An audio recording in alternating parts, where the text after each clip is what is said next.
How about now? I think this should be good now. That's weird. All right, if you can hear me, just say something in the chat. Yeah, sorry about that. Technical difficulties to start the morning off.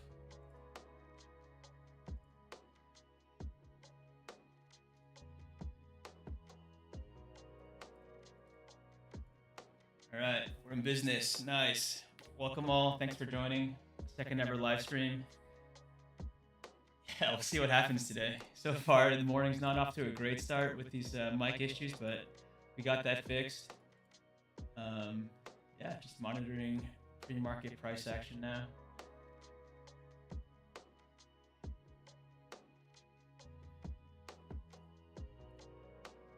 How's the background music in terms of how loud it is? Should I like lower it? Is it too loud? Let me know what you think.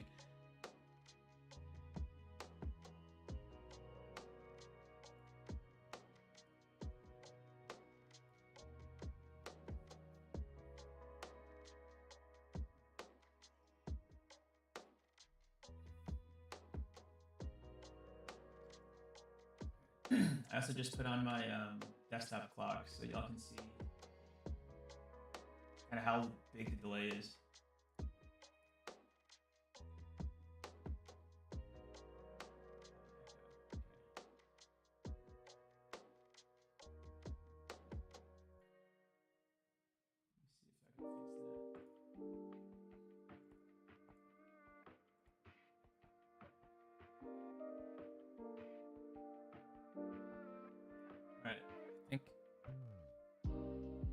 Should be taken care of now.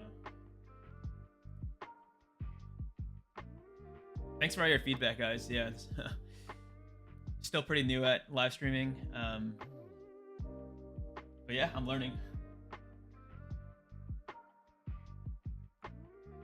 The important thing is the trading, right? And so far, that's also not been going very well. I'm sure all of y'all have been following my my progress so far, my daily recaps, and I'm going through an insane downswing right now. It's rough. Like, my confidence is definitely taking a hit. It just seems like I've been used for liquidity for the past 2 weeks. You know, it's it is what it is, right? It's like we're if I see a good setup, I have to take it. My stop is usually set at pivot points, which are also liquidity. Liquidity pools are also there, and so sometimes, yeah, my liquidity gets grabbed before the final move. But yeah, you know, that's just how trading is. Have to just shake it off and keep taking trades as I see them.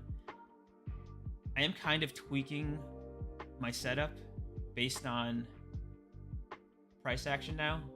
So if the market is strongly trending, I will continue to use my second entry, failed second entry setups. But when the market is more ranging and consolidating, I actually have a new setup that I've been kind of testing, and I've been having pretty good success when I backtest it. And so yeah, we'll see if I have to pull that out today. But yeah, currently still waiting for market open.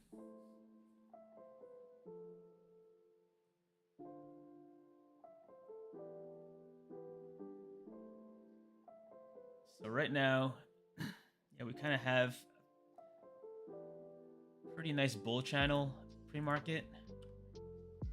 Looks like this could be a breakout that I might want to fade. You know, I don't take any trades pre-market, but sometimes I like to enter a trade a few minutes before market open to see if the first volatility candle can take me to my profit target. But yeah, we'll see if anything sets up here. So far, I'm seeing this bull channel. If we can get first entry, second entry long, I might take it. This is also technically a second entry short right here. So first entry, second entry. Yeah, if I'm bullish, I can maybe take a second entry short failure, but I don't want to rush into anything yet. Let's kind of see how price develops.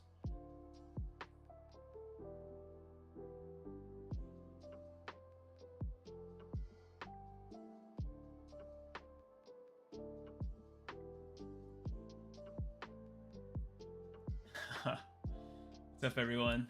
Let's go, indeed. Ready for a big turnaround in my equity curve.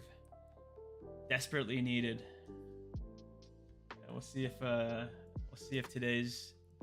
We'll see if I can continue the momentum I started yesterday.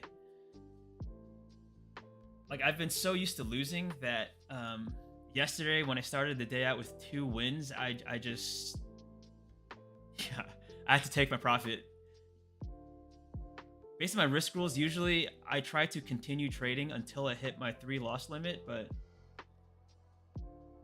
man, just going through such a brutal downswing, I was just like, I want to take this green day. I need it. I need it badly.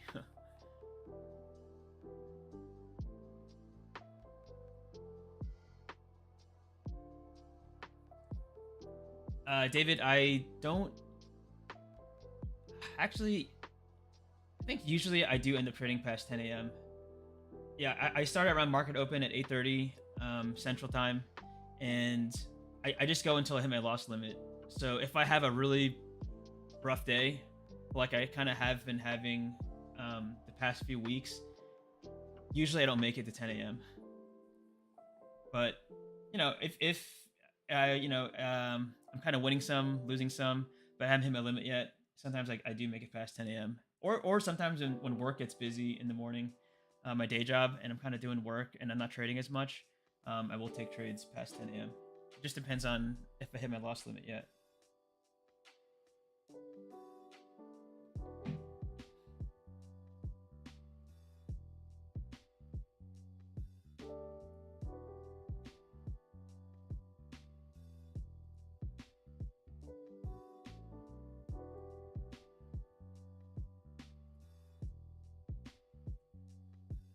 All right, 5 minutes till market open.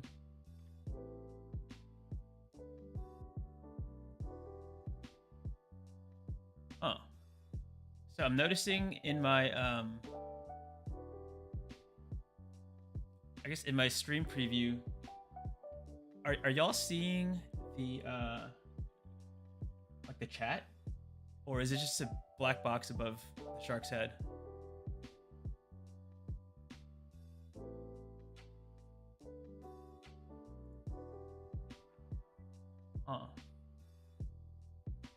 Because on my software, I do see the chat, and I also put up a clock, but I don't see it in the stream preview.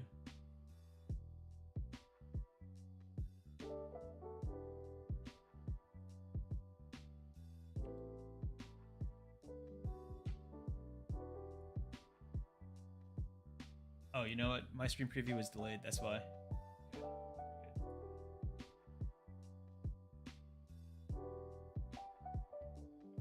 All right.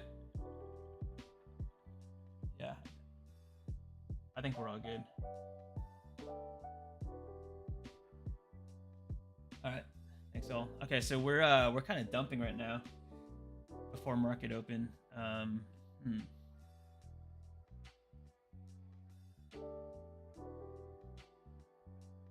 So this is the first entry long. Given how bullish pre-market was, I'm actually kind of inclined to take a second entry long. Yeah, I'm gonna do it. Order submitted.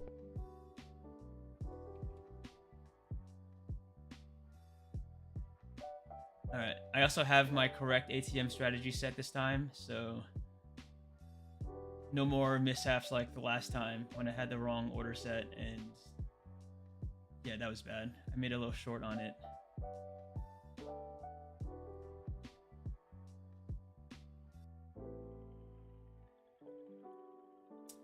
So basically, I'm looking for a long scalp right now. Here's a first entry long, second entry long. I want to fade this counter trend breakout. My profit target is below the most recent pivot high. And so I feel like there's a decent chance of it getting there, but yeah, we'll see what happens.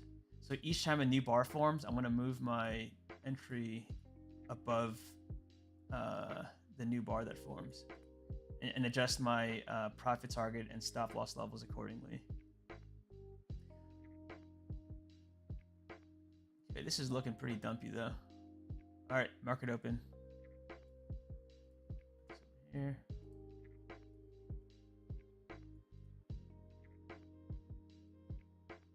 All right, this is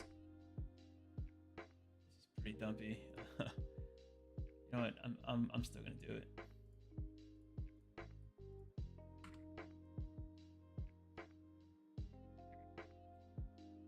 Like this.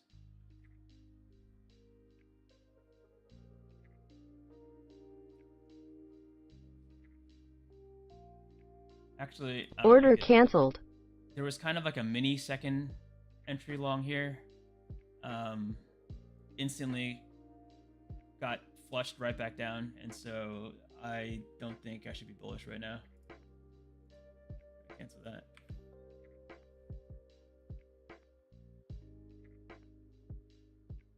Yeah, Chili Dog, yeah, that's right. Generally, if we're below the EMA, that generally means that things are bearish. I have noticed that recently, sometimes you can get decent entries below the EMA, but kind of still near it. And so right now we're just way too low. We're way too far below the EMA for me to take that long entry. So yeah, let's draw some new trend lines.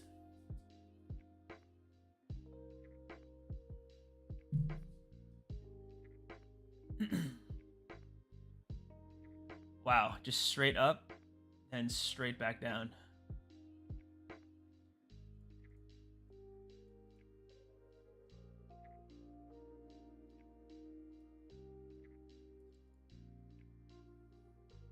All right, so right now we're still in this downtrend. Looks like we might be breaking above it a little bit.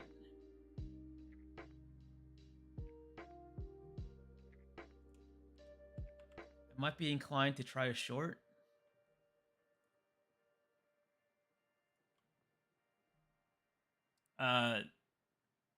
These are Fibonacci levels. The middle one's the 50%. This is around the golden pocket.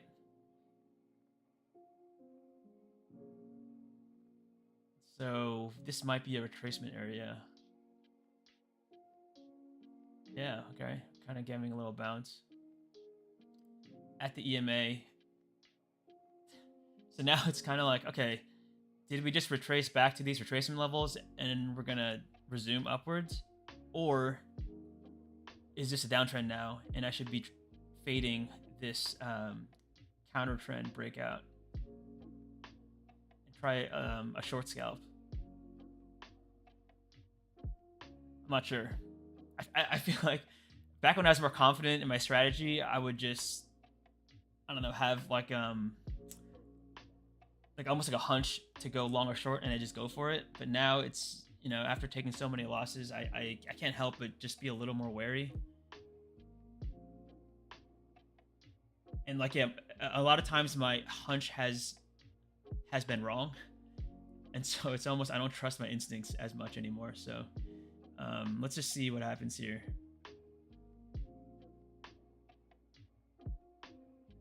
If we break above the EMA, I think I would try a long.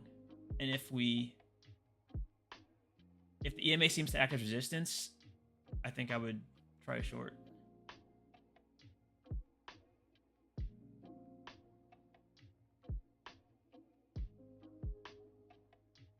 I don't really see a setup yet though.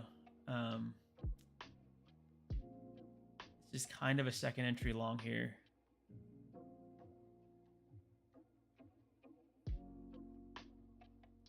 Looks like we are breaking above the EMA. Oh, all right. Straight up, straight down. I guess we're going straight up again. So Fibonacci Ben, I used to consider them more, and then when I was just doing price action, I kind of stopped considering them so much. But right now, just the way I've been trading, it hasn't been working, so I'm kind of going back a little bit to incorporate them a little bit. I'm not exactly taking trades off of them specifically, but I'm maybe using them more as confluence. So right here, if I wanted to change my bias to long, so I drew this Fibonacci levels, and I do see that it's bouncing off this Fibonacci level, and so that would give me more confidence to go long. But just based on this alone, I wouldn't be looking for a long.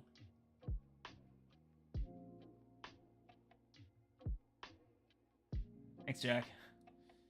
Yeah, it's been rough out here, but I'm still here, right? Yeah, just gotta catch the reversion back to the mean. So far, yeah, again, it's pretty bad downswing, but I still have faith. In the end, I do view trading as kind of like a probabilities game. As long as my edge is long-term profitable, I can ride out whatever short-term variance there is. Okay, so right now we have a first entry short. If we can get a second entry short, I think I would scalp long.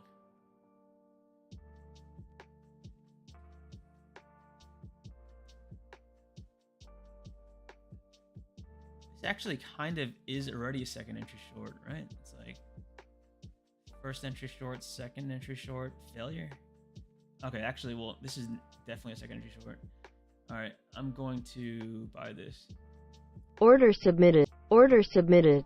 All right, we're in.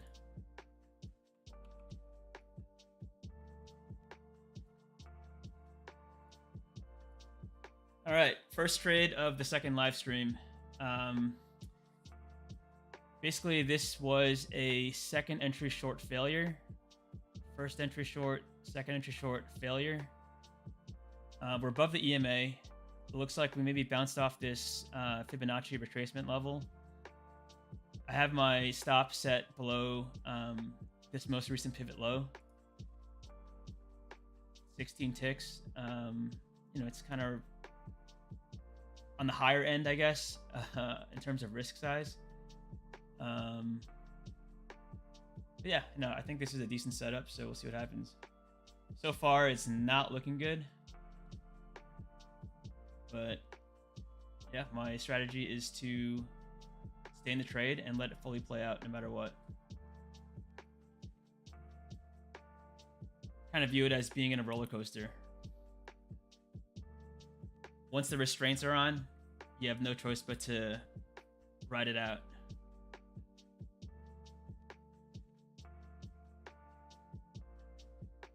Yeah, Aaron, so I usually do like taking bounces off the EMA, but man, lately, like, look at this, right? It's like this looked like an EMA bounce, but it's going against me now. It's like these EMAs bounces are kind Order of faking filled. Yeah, all right. So first trade was a loss. Look at that top tick entry, flush straight down. I mean, this is just this is just how my trading has been going the past few weeks. All right, let me label that.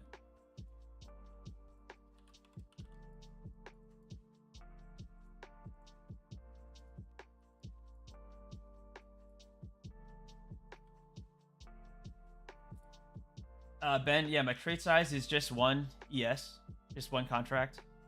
I don't size in, I don't take partials, just just all or nothing, just one contract. Chili Dog, yes, that is what it's looking like. Should have taken the second entry short instead of a second entry failure. Or, now look at this. Stops me out and now continues to go up, maybe. I don't know. Yeah, it's rough out here, man.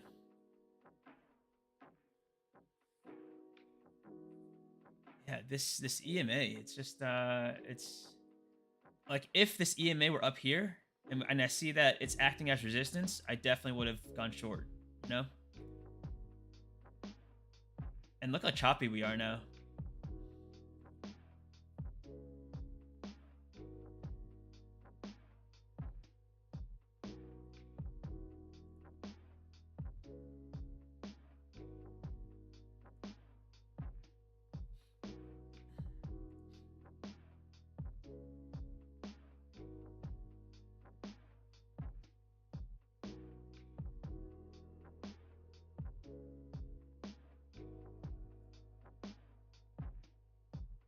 All right, so one of my PAs actually got blown. The one that I highlighted, yeah, that one fell below the liquidation threshold. So take that one off the copier. Rest in peace. And now I'll be adding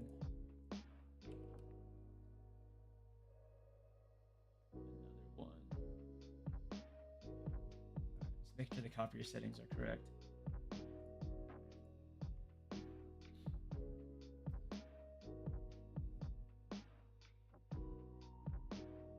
All right, well, sucks to take a loss on my first trade, but yeah, some of my biggest green days have started with a loss, and so you know, not losing hope yet. It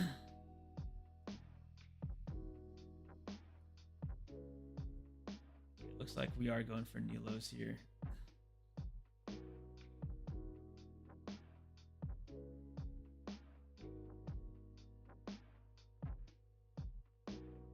Oh man, nice job, Chili Dog. Yeah, what made you take the short despite it being above the EMA? Like this bounce was kind of, I don't know, did you expect the EMA to be kind of like not respected like that?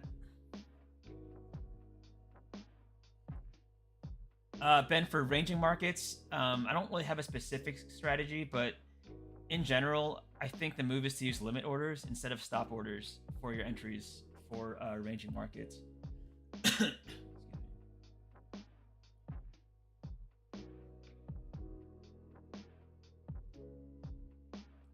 Yeah, David, this market is it's I mean, we're chopping, but we're chopping our way downwards. All right, get rid of these Fibonacci.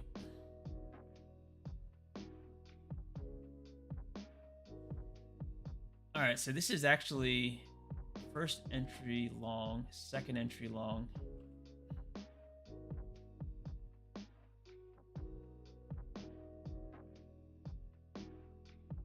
Man, I was thinking about taking a second entry long failure here, but I find that usually when trend lines line up with the EMA, that's also a pretty good entry point, especially because this is a downwards channel. Maybe take like a limit order here. So this would be playing basically a second entry long failure. Order submitted. Let's do it. If we can get up there.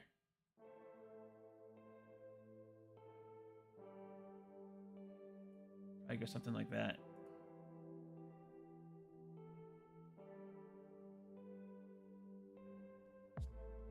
Okay, David, nice. Yeah, how's the Dow compared to the S&P? Is it like less volatile? I know Nasdaq is very volatile. The S&P, I trade the S&P because it's most liquidity. But yeah, how's trading the Dow compared to the S&P?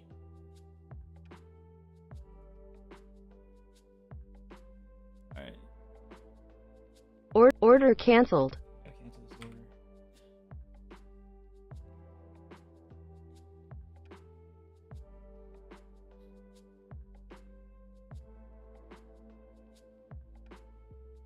Okay, Chili Dog, yeah.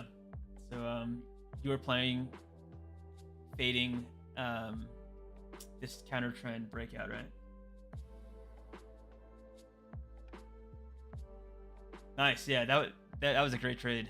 I was thinking about going short as well, but just broke above the EMA. Then it seemed to maybe find support here. I guess maybe it didn't. Kind of flushed below it. I think something that I've been struggling with is analyzing price action in relation to the EMA.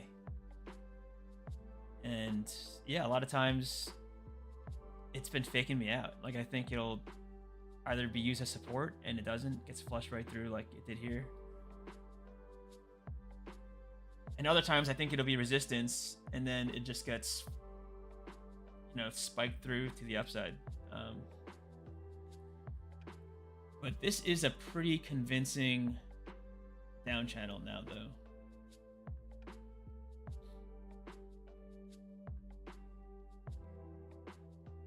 It does make me want to go short. But yeah, let's see if we can find a setup. First entry long, second entry long, failure. Yeah, dang, this would have been nice right here if I took it.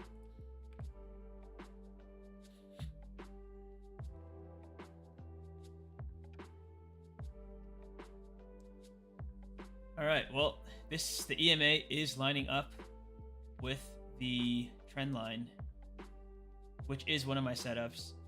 I'm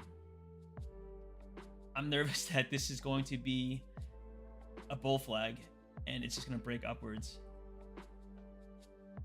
So that's why I'm hesitating right now on whether I should take the short.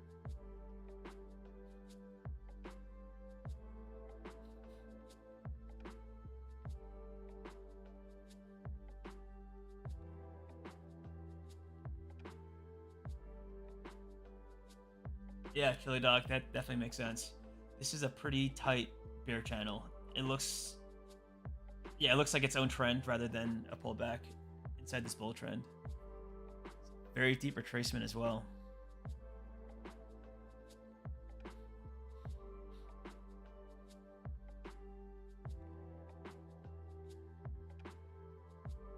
And just chopping up and down.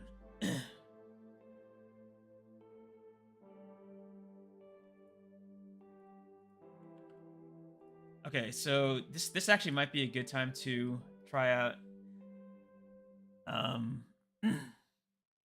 that new setup.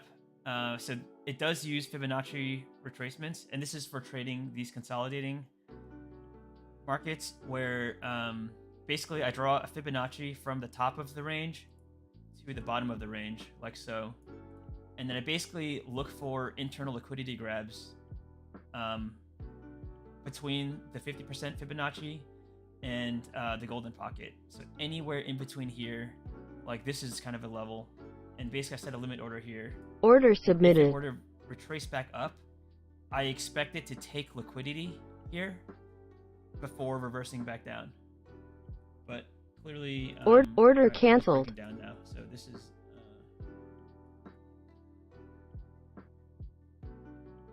yeah, like that my entry would have been too high at that point. Like if the market rallies all the way back up at that point, my bear thesis would have been validated.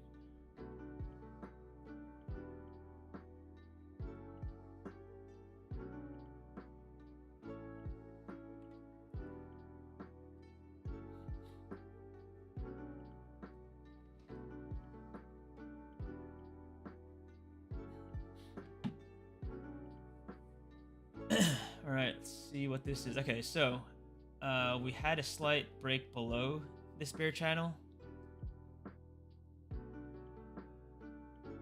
I think usually breaks below a channel, like it's almost like a break in the direction of the trend. Usually we'll go back up for a retracement. Then the entry would be to take the pullback.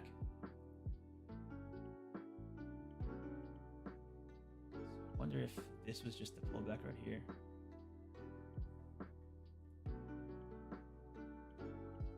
I can also redraw this channel.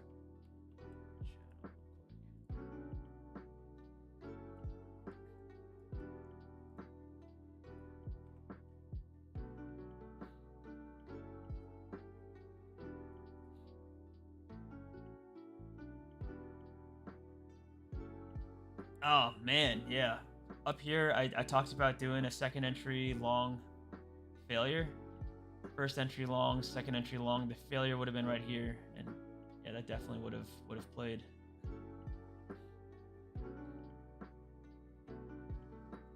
Okay, so now zooming out a little bit, you can see that, you know, these have been pre-market, or I guess this is the overnight session, bouncing points. So I wonder if we'll find support here again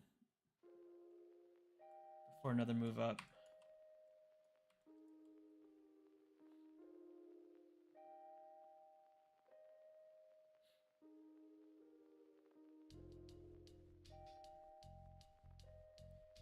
You know, since this market's pretty trending, if I can get a second entry short, I would take it. Currently just not getting any setups. The only setup was this second entry long failure, but I missed that. Since then, it's just been lower high, lower low, lower high, lower low, lower high, lower low.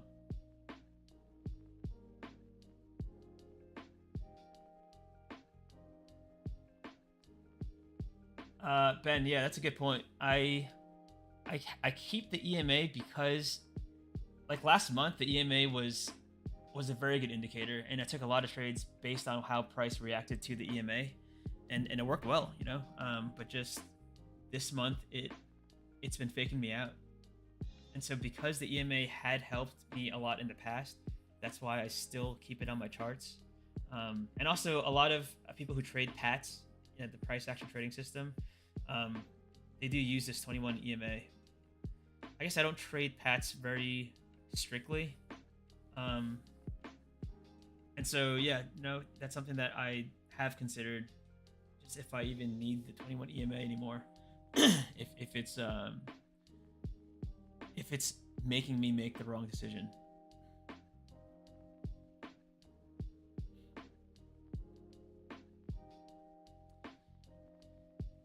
Oh man, this is just, yeah, lower high, lower lows all day. No second entries, no second entry failures. Just, I'm just watching price trend downwards, not acting on it. All right, I'm gonna step away for a minute. I'm just gonna get some water and some coffee. So I will be right back.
All right, I'm back.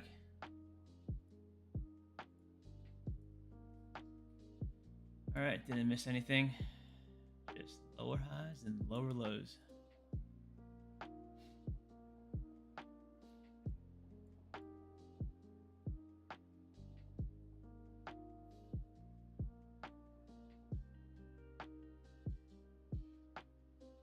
Man, this is just slow grind down, and it's, you know, I don't think I should just blindly enter short, even though I want to, just because, yeah, I feel like going short now would just be chasing without an actual setup. So Sucks because I think back when I was not losing all the time and had a little more confidence, I think I would have just, you know, saw, oh, this is always in short. Maybe would have entered somewhere here. And probably could have won a trade, but yeah, it's just wild what a losing streak can do to your confidence, you know. But you know, I think still I do have rules, and I think the more I stick to my rules, just, you know, the less tilted I'll get if I lose a trade. I think the most tilting thing is you break your rules and you lose a trade. Then you kind of just blame yourself for breaking your rules. You go on tilt, and that feels bad all around. Okay, well, it looks like we got some movement now. We are breaking out of this bearish channel. Zooming out, it does look like there probably could be some support here. This is also kind of right where we ended during yesterday's trading session.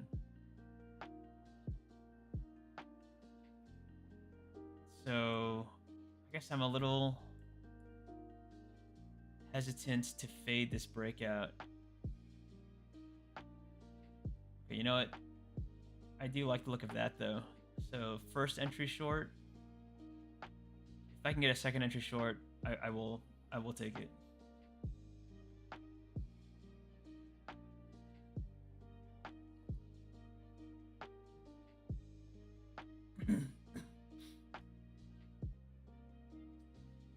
Yeah, I think, Chili Dog, something that I do need to do is to consider lower high or higher low confirmations.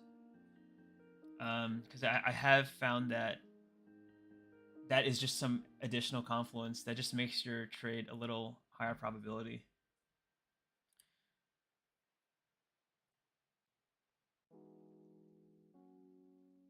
So you said taking after the first second entry short, I guess you're saying this is the lower high, because these are actually equal highs, but I guess, yeah, that's also like a micro double top pattern.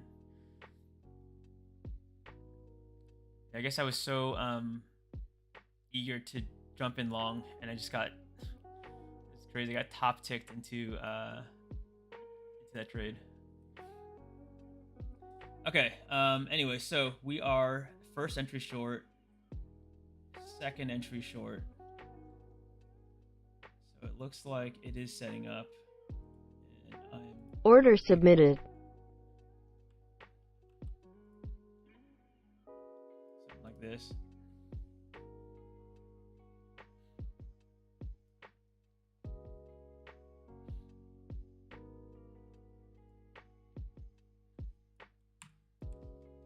Order filled. All right, second trade today. Let's see what happens. Basically playing a second entry short. Again, it seems like it bounced off the EMA, but maybe got faked out. Anyway, we'll see.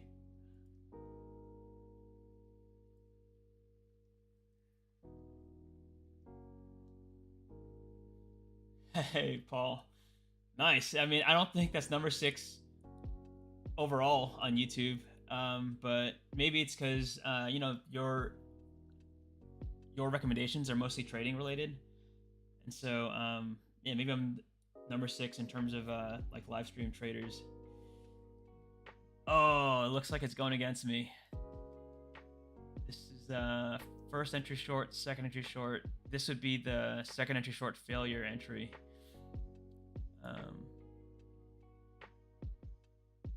Yeah, it's not looking good so far, but yeah, just gotta see what happens. Strapped into the roller coaster. Can't get off until either my stop loss gets hit or my take profit gets hit. So far, it's looking like it's moving towards a stop loss.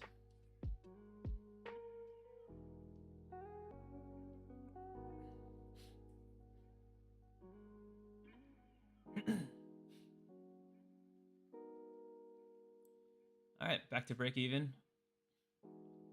I like to see that. Hopefully, this EMA is pushing it down. You know, it's acting as resistance.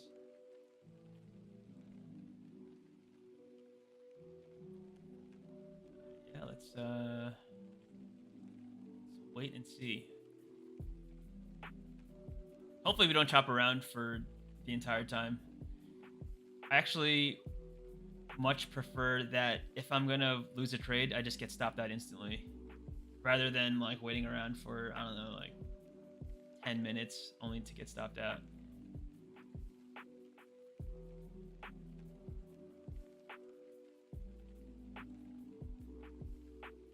Oh, all right. It's looking rough again.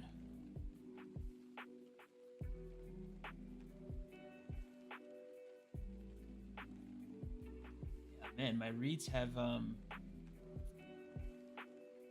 just not been accurate. Okay. This trade does have some life again.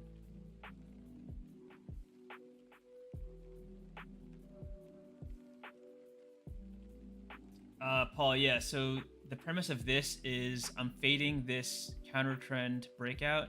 I know it's small, but it seemed to reject off the EMA, and this is a second entry short, so my entry was right here.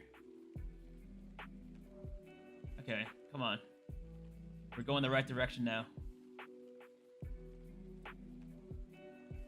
Yeah, Ben, waiting is torture. Sometimes I'll actually, when I enter a trade, I'll just leave. I'll leave the computer. I'll like go to the bathroom, or I'll do some day job work.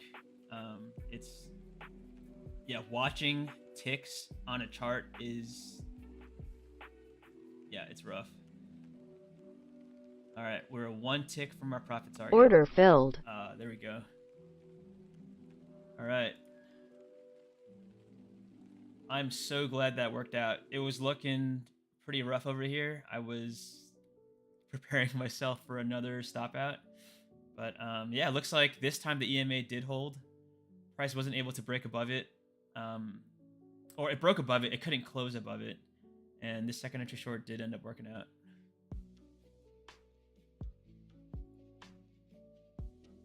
All right, let's start entry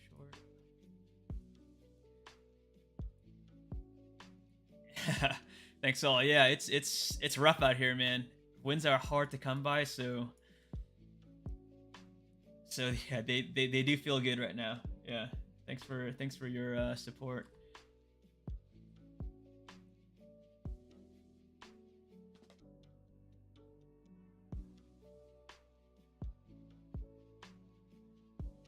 Hey, thanks, Grant.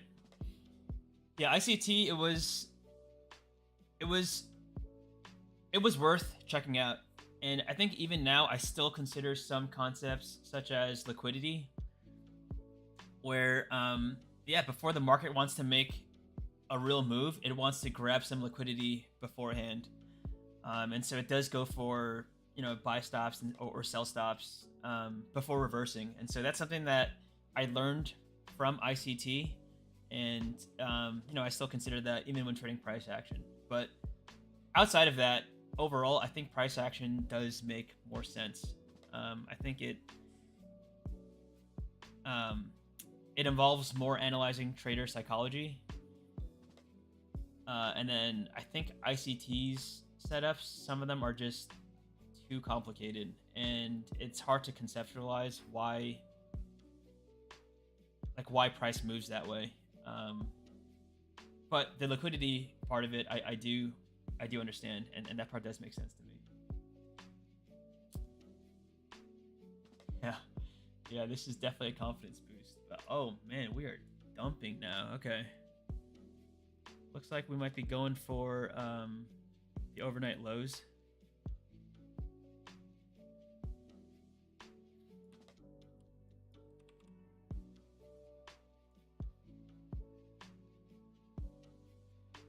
Okay, I mean, I'm obviously still bearish.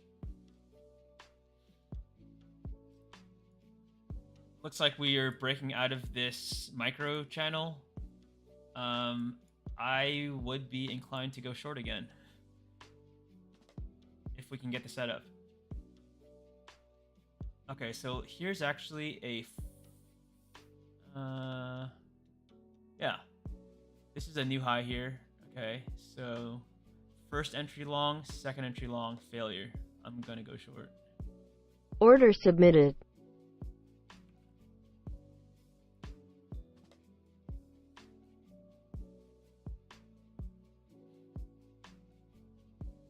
Here we have a first entry long, second entry long, failure.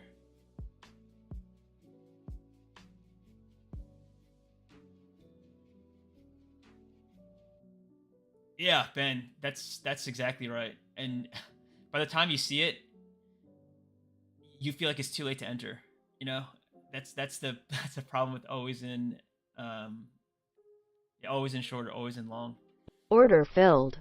All right, I'm in this trade.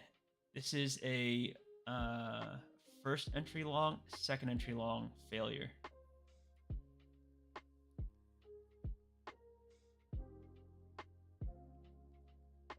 Let's see if it plays out. Pretty much, I need price to make new lows.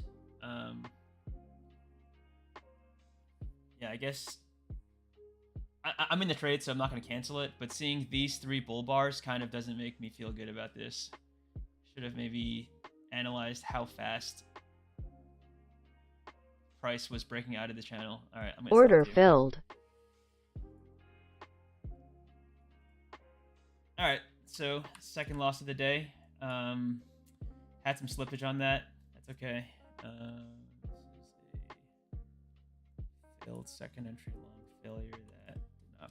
play out. All right, that's annoying. Yeah, I feel like I got faked out by the EMA again. I saw this rejection, and yeah, I just took it. I think it was a valid setup, just didn't play out.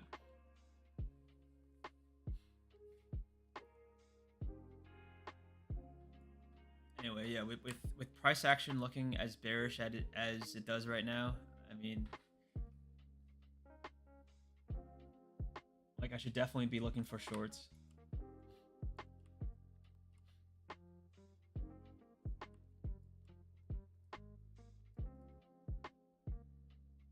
Thanks, Aaron. Yeah, I feel like all traders go through it. You know, they hit these just these long downswings. Sometimes you have very tragic trades, as I've shared in some of my more recent videos of yeah, I don't know, it's like it's so bearish, then you hop in short, and then that's the start of the reversal and you get stopped out. It's very frustrating, but it's a part of trading and everyone kind of deals with it. The worst, honestly, is getting stopped out right before a strong move to hit your target, because I mean, it's kind of a confidence booster, but at the same time, it's like, it sucks to lose money when your thesis is correct. But that's something that I'm sure we've all experienced.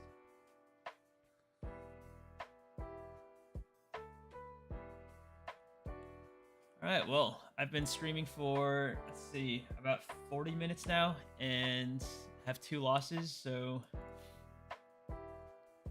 yeah, if I take another loss,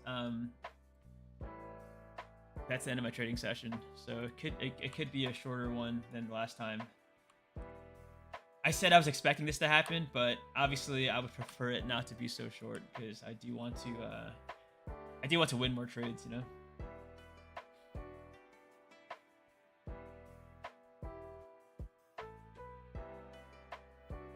But yeah, Aaron, I really appreciate your support and just the support of everyone here. You know, I don't claim to be a good trader or a profitable one. I'm learning. I'm struggling, and you know, hopefully my content is just you know, kind of relatable to some of y'all that are also learning and maybe going through some some tough trading times, because yeah, you know, as a trader, everyone goes through it. The important thing is to stick to your risk rules, and that's something that, yeah, I talk about in almost all my videos, but that is still the most important thing to do. Is if you set limits for yourself, like, you know, for mine it's 3 losses. As soon as I hit 3 losses, like, I'm done trading. I don't care what price looks like. I don't care how that third loss happened. Sometimes it happens in a very frustrating way, but you know, and it's hard. It's hard to stop trading if your third loss is like a stop out and then price moves without you. But that's where the training comes in, right? That's when you that's how you train your discipline, by stopping trading when it's the hardest to stop. And I think in that respect, this downswing has been a lot of training. It's been a lot of psychological training. It's been a lot of training my discipline. And yeah, I think in the long term, this training will pay off. Like, I am at a point now where I think I can trade any strategy and be able to stop after hitting my risk rules. You know, like the actual strategy, the technical aspect of it is, I think, the easy part. Eventually I will find one that works, or I will tweak it to the point where my technical strategy will work, or I will just develop my intuition more to a point where I will be winning more trades, and when I get there, I'll know that psychologically I will be at a much better place because of all this training and practicing stopping when I have to stop and following my risk rules.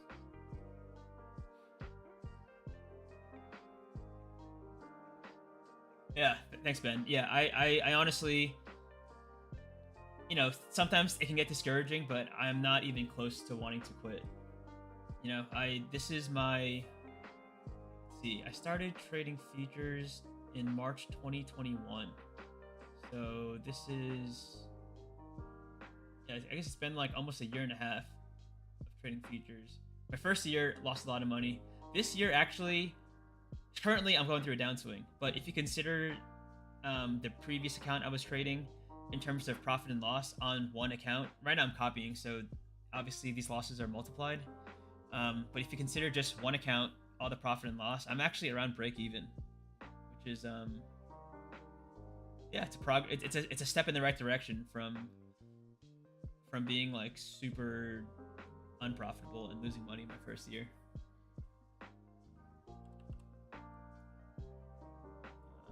Okay, let's draw this new channel. So this is a pretty convincing bullish move because we're breaking above these lower highs. So this could be a trend reversal here. And we're above the EMA now as well. So I now am bullish. So I'm looking for a bullish setup. This actually was one.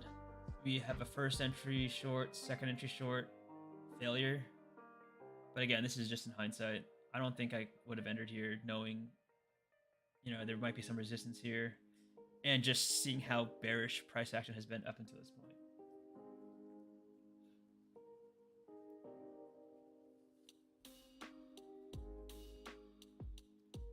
Yeah, and something that I also need to continue doing is I need to get through more of the Brooks trading course. His material is so dense, and I'm starting from the beginning of it, that I've gone through a lot of it, but there's just so much left. And so yeah, I feel like the more I learn about price action and maybe different price action setups, the more I can incorporate it into my trading. Currently, like, I'm trading, second entry pullbacks or two-legged pullbacks. And I kind of view that as like a very introductory level of trading price action. It's like pretty basic. The Pat's manual that Mack put out kind of like dumbs it down. But I mean, I know there's so much more to trading price action than just Pat's. And I think Pat's alone, honestly, is not enough to be profitable. Personally, that's my opinion. I think some people can trade it profitably, but they have a lot of intuition. You know, they've also been very experienced in the markets, and they can identify, you know, profitable two-legged pullback setups. But I think part of identifying that is because they have all that experience and their intuition helps them be more profitable. I think Pats on its own is very difficult to be long-term profitable.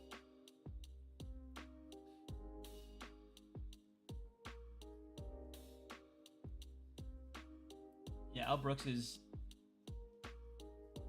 and it's like he doesn't really ramble. Like ICT, his stuff is, you know, his lectures are so long because he rambles a lot. Al Brooks actually doesn't ramble too much. He kind of, you know, gives it to you straight. But there's just so much material. And then there's, even when he's kind of, you know, going through the introductory stuff, he'll kind of like throw in all these like words that I guess like you don't learn until later on. And so sometimes it can be confusing. But yeah, so far I'm definitely enjoying Al Brooks so far. Just yeah, I just need to get through more of it, you know? It's dense. It's tough to get through.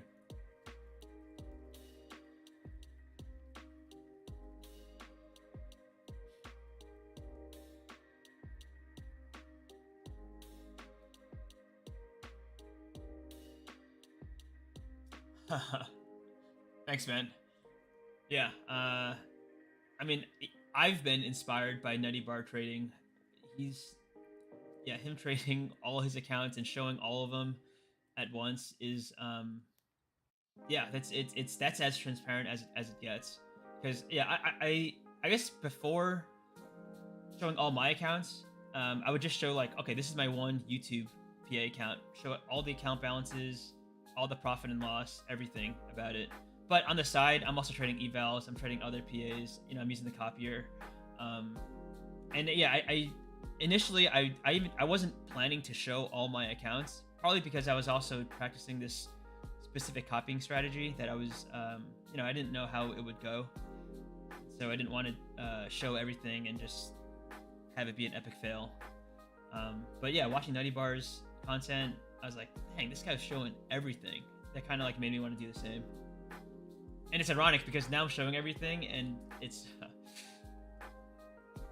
yeah, like and then all of a sudden this downswing has hit, and I'm like, man, I don't think I've ever had that many red days in a row. And then I've kind of wondered if is it because I'm now showing all these accounts, or even trading all these accounts. I've never had more than like maybe 5 or 6 accounts at a time. And so this is the first time where I'm actually like, you know, working towards 20 PAs.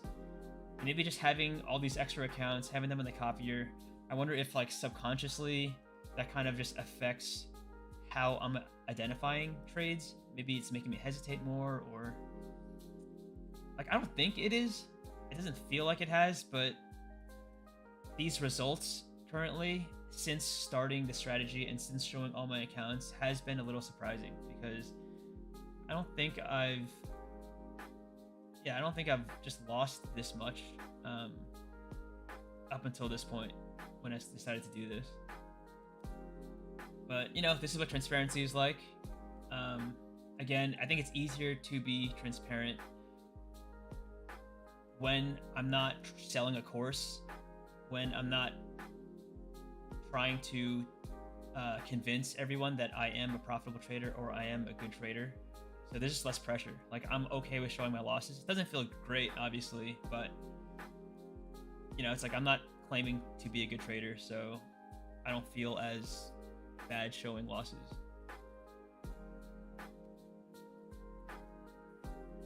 Yeah, Sergio. Honestly, I think there probably is some subconscious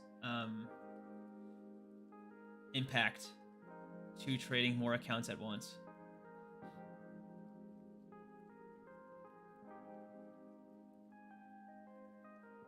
Yeah, and honestly, having the copier, you also expose yourself to technical issues related to the copier.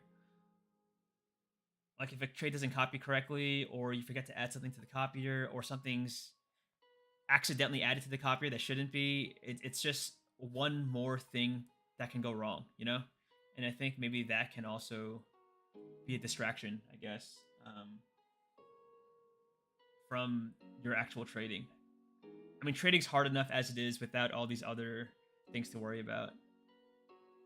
And so, yeah, maybe that's why the copier kind of does make trading a little harder. Wow, we're in a very tight bull channel right now. We're just going straight up. Like we're pretty much, yeah, I mean, it looks like we're going for these highs. So this is kind of like an ICT profit target, where anytime you have relative equal highs, you know that there are probably a lot of buy stop orders sitting above here. So people who sell anywhere down, this bear trend, their stop orders are most likely somewhere above these highs.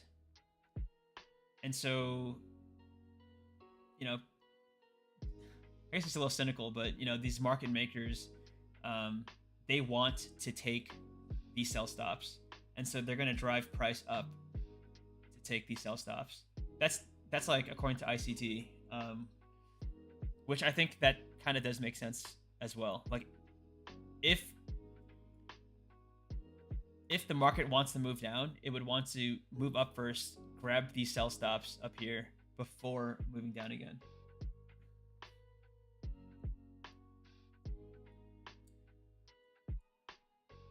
Yeah, Ben, this is definitely always in long right here. It's just straight up. Now we're breaking down. Okay. This is a counter trend breakout. Like I said before, price could be targeting these levels up here where the buy stops are.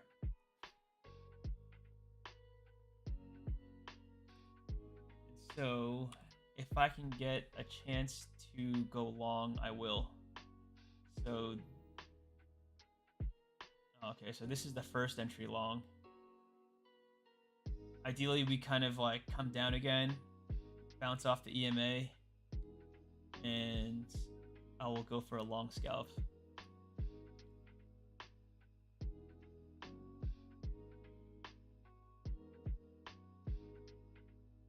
It's tough. Yeah, I don't even see any failed second entry short setups. Here's 1, 2. Yeah, they just... Okay, this is a new pivot low, so I guess we could do 1, 2, something like that. Okay, first entry long. Need this to drop below this bar. That would make this a valid second entry long setup. That looks like it is.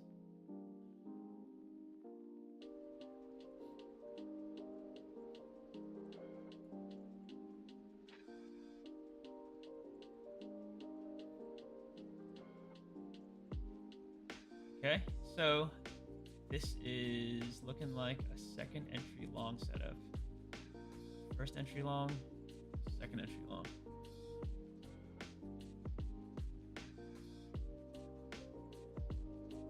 Seeing this full body bear bar, straight up no wicks, that makes me hesitant to go long actually.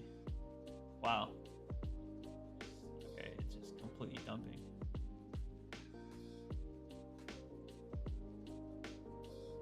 Yeah, I don't think I can go long here. This is kind of like what happened here, except even worse. Like these bull bars, I mean these bear bars even actually they're like around the same size. But yeah, I tried shorting after this breakout and it got wrecked. So I don't think I should be longing after this bearish breakout that looks very strong.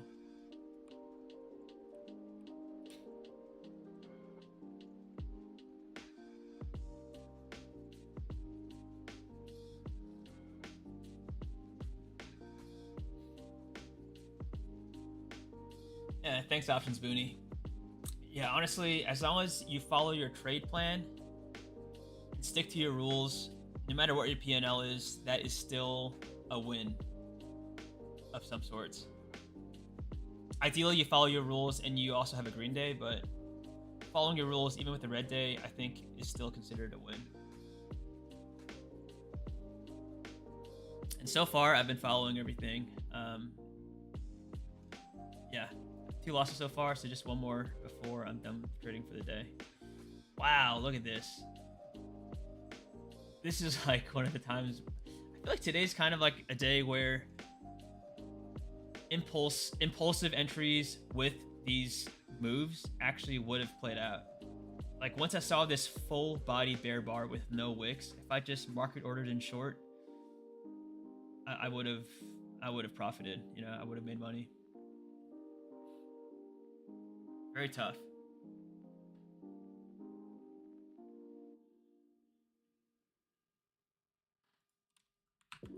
Actually, I wonder if yeah, I wonder if we'll get a retracement bounce off one of these levels. One, two. Looks like it might. Man, yeah, we are in the golden pocket right now. I did think that we were maybe targeting these relative equal highs. Man. So right now I'm zooming out. Just want to look at what the overall price structure looks like. It's like, okay, so here is the high of the day, low, lower high, lower low. This is like a lower high, lower low, higher high. This could be a higher low. Like maybe we could be reversing back up. This is also in the golden pocket Fibonacci retracement levels.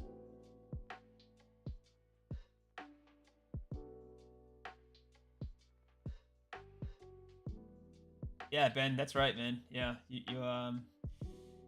winning impulsive trades can be dangerous. I think taking impulsive trades can I mean, yeah, because usually they're not part of your trading plan, right? I think impulsive implies just hopping in long and short based purely on a hunch or purely on your emotions. And so, yeah, I think that can be very dangerous because it can lead to maybe breaking your risk rules down the road. Okay, well, I'm glad I did not try too long this breakout because there's definitely continuation here.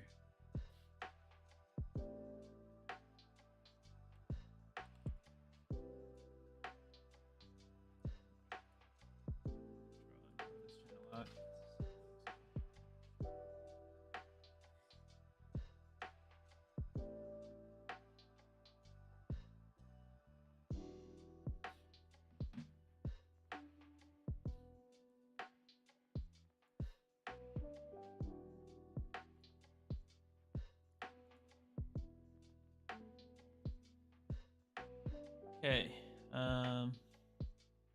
I guess in this case, the EMA kind of did prevent me from going long here.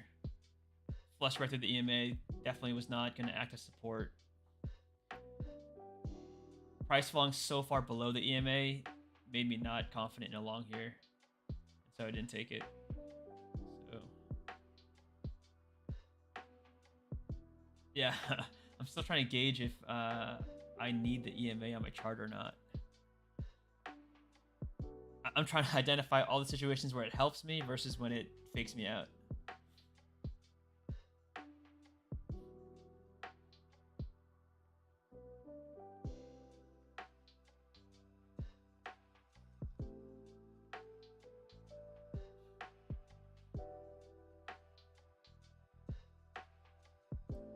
Yeah, I completely agree. I think intuition trades are for people who have experience. I think having experience, not only are you better at reading price action, you're also more experienced at not going on tilt.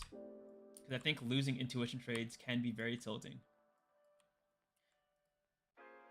Yeah, actually, so I'm part of I'm in Tom Hugard's Telegram channel.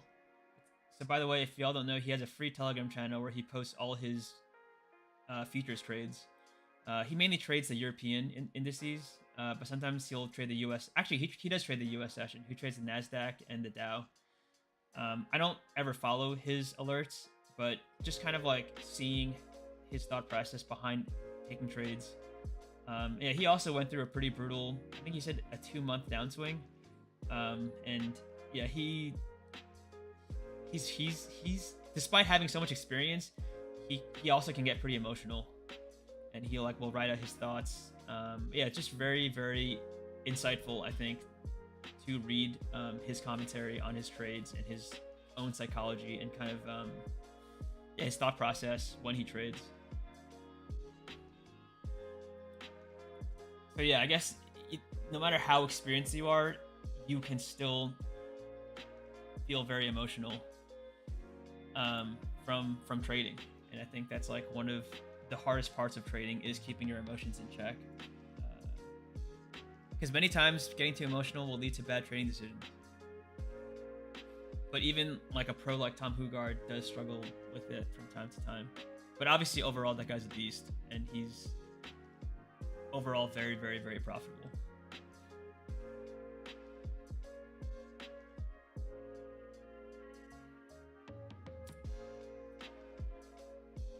Yeah, Chili Dog. So I do use the EMA as confluence. Like my setup is, second entries right now, and I consider if there's a bounce off the EMA in my direction to be, yeah, just extra confluence that the trade will be maybe higher probability.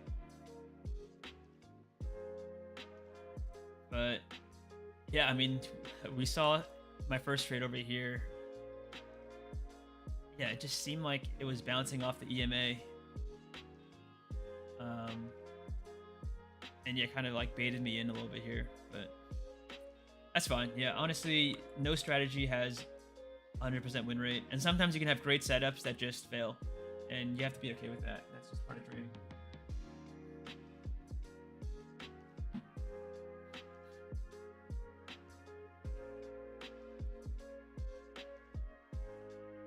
Okay, so this is actually a higher low from here, and we're actually in higher highs and higher lows right now.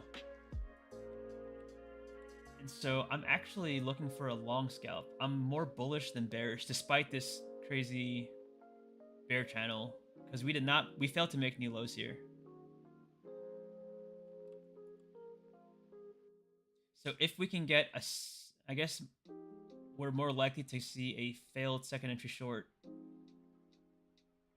or a second entry long. If I can get a long setup, I'm gonna scalp long.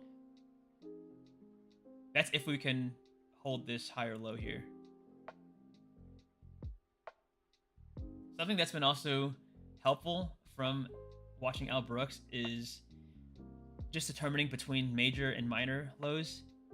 So this is a major low. This is a major low.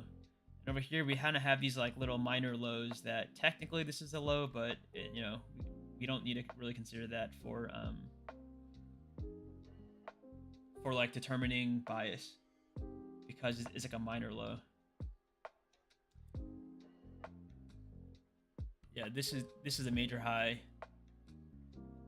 This could be a major high.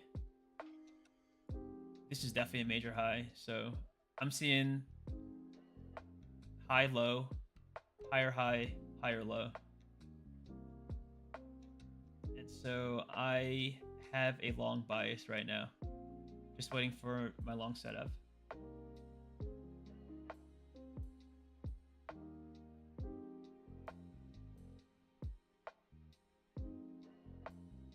Hey, what's up, ES Trader? Welcome. You might not see very much trading because I'm already at 2 losses, and so if I have another loss, yeah, my trading session's over.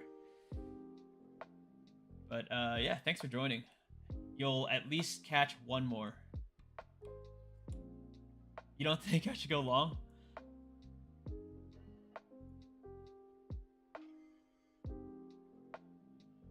I don't know. I feel like, yeah, just we're having higher highs and higher lows right now.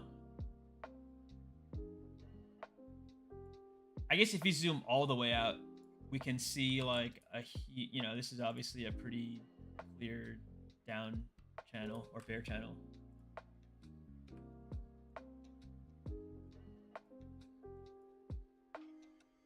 Okay, so ES Trader is short biased.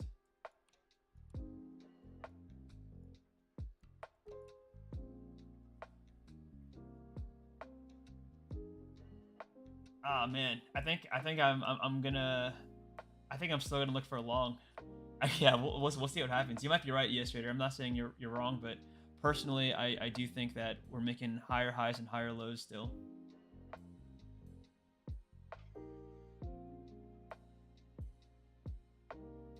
If you were short bias, this is, a potential second entry short is forming.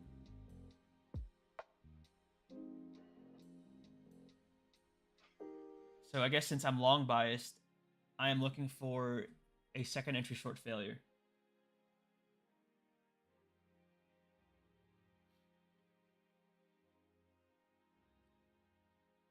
Yep, this is equal high, so we're not gonna get a second entry long here. The best we can hope for is just a second entry short failure.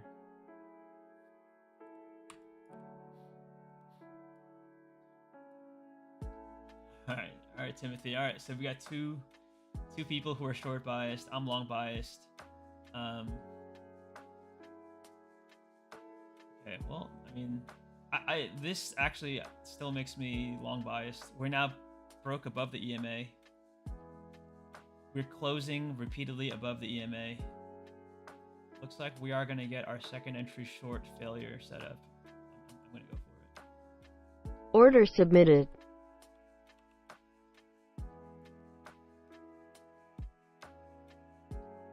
Alright, so this would be my setup, but 20 ticks is a little too high risk for me. So if I get filled here, I'm gonna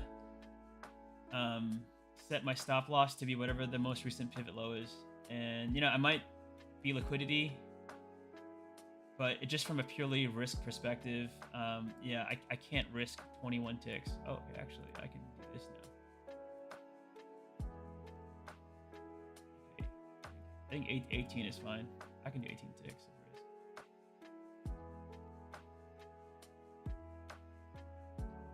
Let's do 17.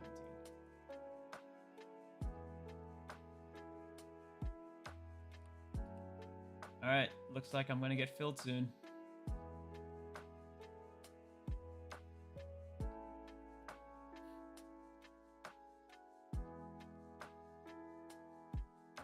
Not yet.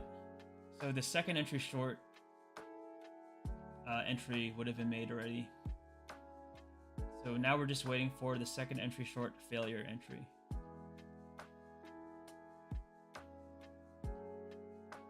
Order filled. All right, we're in. All right, so going for 17 ticks.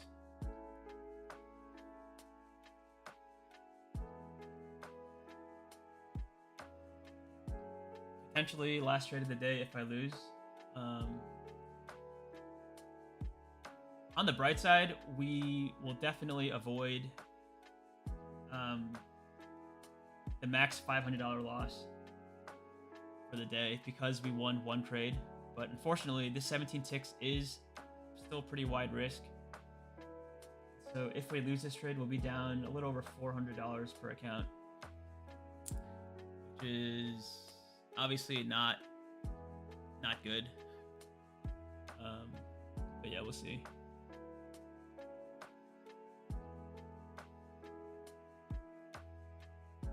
Oh, we full.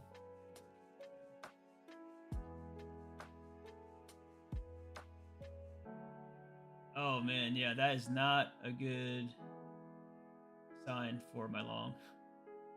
Wow. Okay. I'm getting stopped out. Oh man. I think Timothy and ES Trader, y'all were right.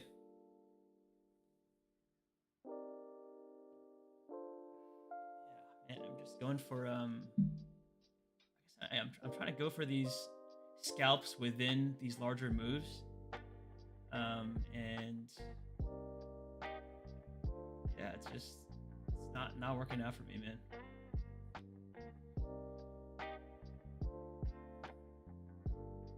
We'll see. I'm not out of the trade yet. I'm still in it, but it's so far it's looking more likely to like, yeah, it's looking more likely that I'll be stopped out. But we're still in it.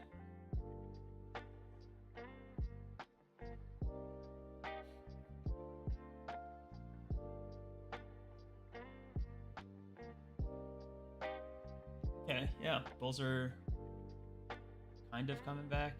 I guess, yeah, price action in general, I guess the markets are just like a tug of war between the bulls and the bears.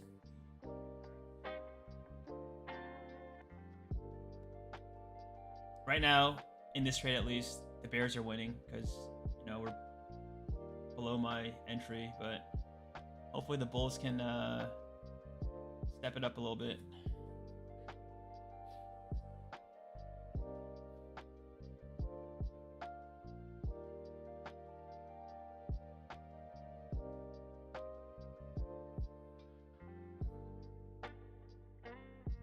Yeah, Ben, this was very bullish to me. And so that also kind of made me more bullish. Okay, here we go. We're now pushing above. Let's go. Come on. All right. This is making me feel much better about the trade. Things got pretty hairy here. 3 ticks from stopping me out, but looks like bulls are getting control.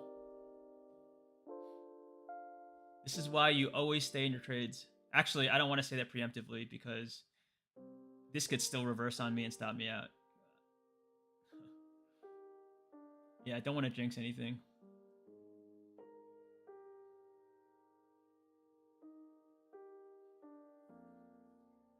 Okay, so actually, because this is such a strong move, I can actually move my stop below this pivot point. Like, I would consider this pivot point to be a major low. Strong move. We broke the previous high to form new highs. That also moves my profit target a little lower, so hopefully a little easier to hit.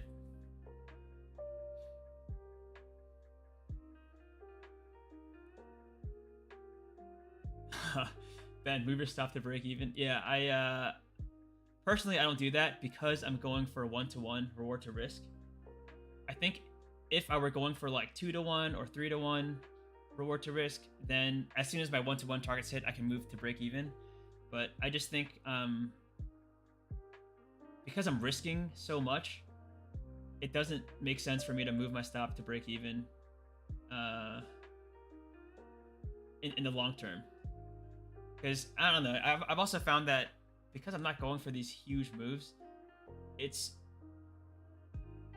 pretty common actually for trades to come back and hit my break even point before hitting my profit target. I think for swing traders, yeah, who are going for higher reward to risk trades, it makes more sense to move to break even. This is just a personal preference though. Yeah, so you know, I would have been stopped for break even by now if I had moved my stop to break even.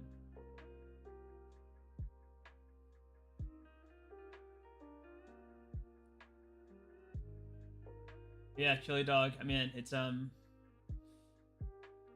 sometimes like you skunk trades correctly, you know, and so you know I think skunking trades is all based on intuition, and or even in general adjusting trades after you enter kind of just takes a lot of intuition and just experience to do it well, I think. And you know, personally, I just don't trust myself. I don't think I have that experience yet to manage trades well. That's why for me, I just set my profit targets, my stop loss levels, and yeah, just let it play out. Whatever happens, happens. Kind of earlier, you heard me calculate. Okay, if I lose this trade, what will my daily loss be? So I'm already kind of accepting it, you know? Okay, it's going to be like around $400 per account if I lose this trade, and then I'll be done for the day. And I'll, I'd be okay with that. And so being okay with taking the stop loss, I think that just helps me stay in the trade. Because at worst, I'll get stopped out, but I'm already prepared for the stop out.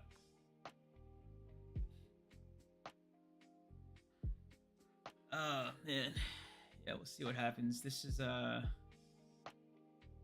obviously very choppy right now, and not ideal. Obviously, you want your trade to just go straight up to hit your target, but that's not how price moves usually.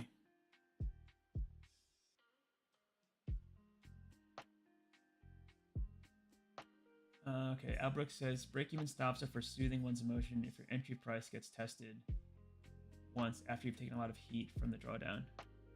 Yeah, I think bye money. Yeah, he trades using Albrook's concepts, and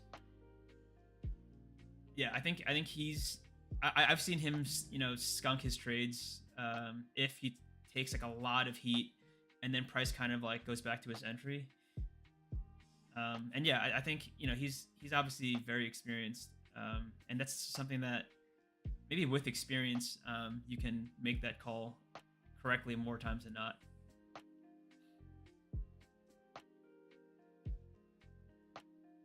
But personally, I think eventually, right now I'm just going for 1-to-1. Eventually, I would like to go for more than 1-to-1, and at some point, I think I would move my stop to break even.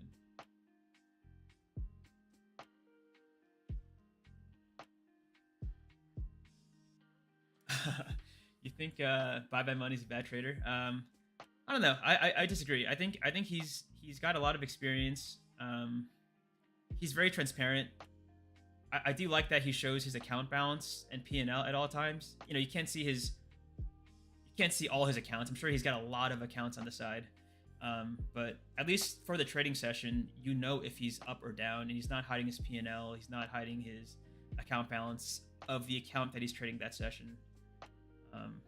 And yeah, I think part of being transparent is you're going to show losses.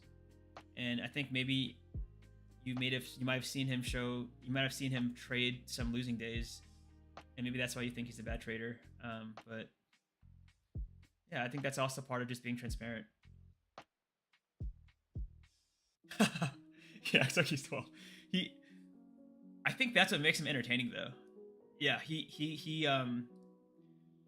gets very excited, I think, when he trades, and I don't know. Personally, I kind of think that makes him more enjoyable. Order filled.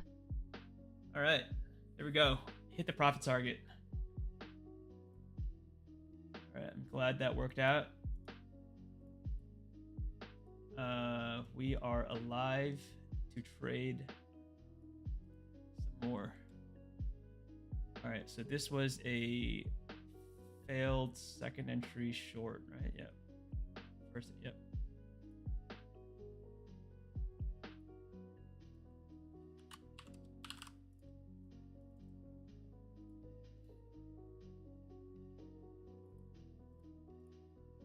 The chart.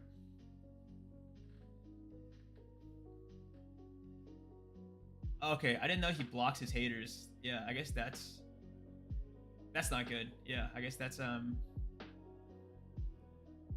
I can also kind of understand it, though. I think when you have like a big following, people start I don't know, you get a lot of like hate comments. It just gets tiring. I personally don't get that many, but they're not fun to read. And so I understand. It's not, I think ideally you don't have to block haters, just because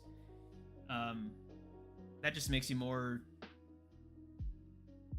I don't know, I guess I guess you seem more mature, I guess, if you just let people post hate comments and you just respond very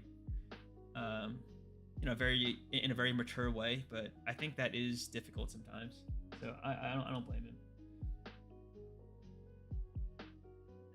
Yeah, thanks all. Yeah, again, it got pretty hairy at one point, but just accepting the stop loss and letting it fully play out is I think that's one of my strengths, I guess, and that's something that I do want to continue doing. Yeah, it looks like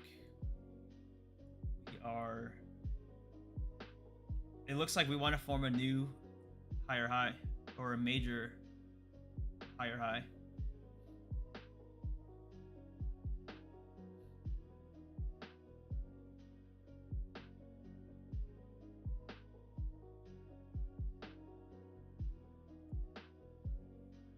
Yeah, thanks all.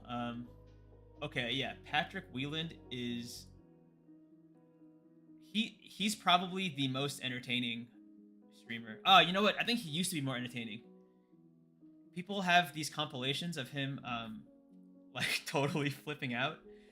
Maybe this is earlier on when he didn't have as much control over his emotions.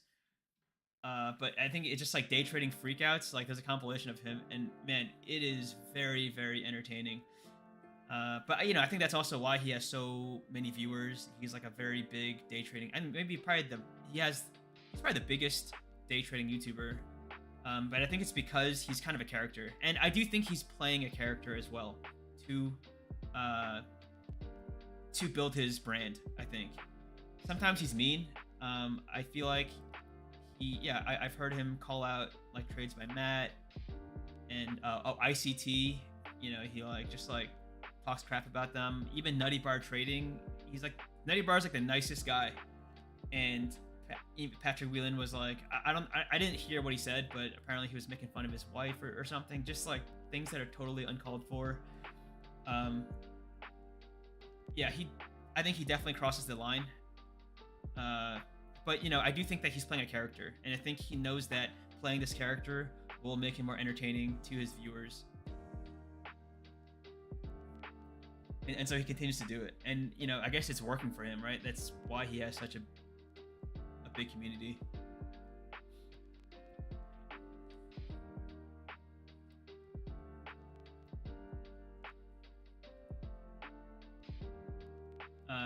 Yeah, I do think that I really don't think he means it. Is I guess what I'm getting at. Like he crosses the line, but in the end, he's doing it for content. But yeah, I think there's certain lines he just can't cross. Like, yeah, talking about someone else's wife is just that's very low. But I feel like hopefully he's gotten some backlash for that, and he won't do that. Hopefully he doesn't do that anymore. Yeah, I think it's over. You know, and I think part of it's like Nutty Bar. I saw Nutty Bar's response, and he's just, I think Nutty Bar is such a mature, nice guy, and I think he handled it very well, all things considered. I think Nutty Bar could have retaliated or, you know, said worse things about Patrick Wieland, but he didn't. You know, he just said, you know, I want to move past this, and yeah, I thought he handled it very, very well and very respectfully. And I think overall in that exchange, or that drama, if you want to call it that, I think Nutty Bar came out looking like the more mature, and I think it helped his brand. Yeah, laptop. Yeah. Another reason why I also do respect Bye Bye Money a lot is because I also have been inspired by his day trading live streams. And yeah, you know, he has a panda. Another guy, he's like features day trader, I can't remember, but he's like the bear. And I did see those avatars in animes, which is where I got the shark from. So I know, oh, that's where they got it from. But you know, I think this is a nice way to still, you know, show some expressions while trading, but not show my face. At some point, I think I will do a face reveal. I think I will. I'm not like, I'm not too against it. It's just, yeah, I guess right now it's because this is just my side gig, and it's have a full-time job, and I don't know. Yeah, I wouldn't want my coworkers or people like, I I don't know, like seeing me on the internet. So.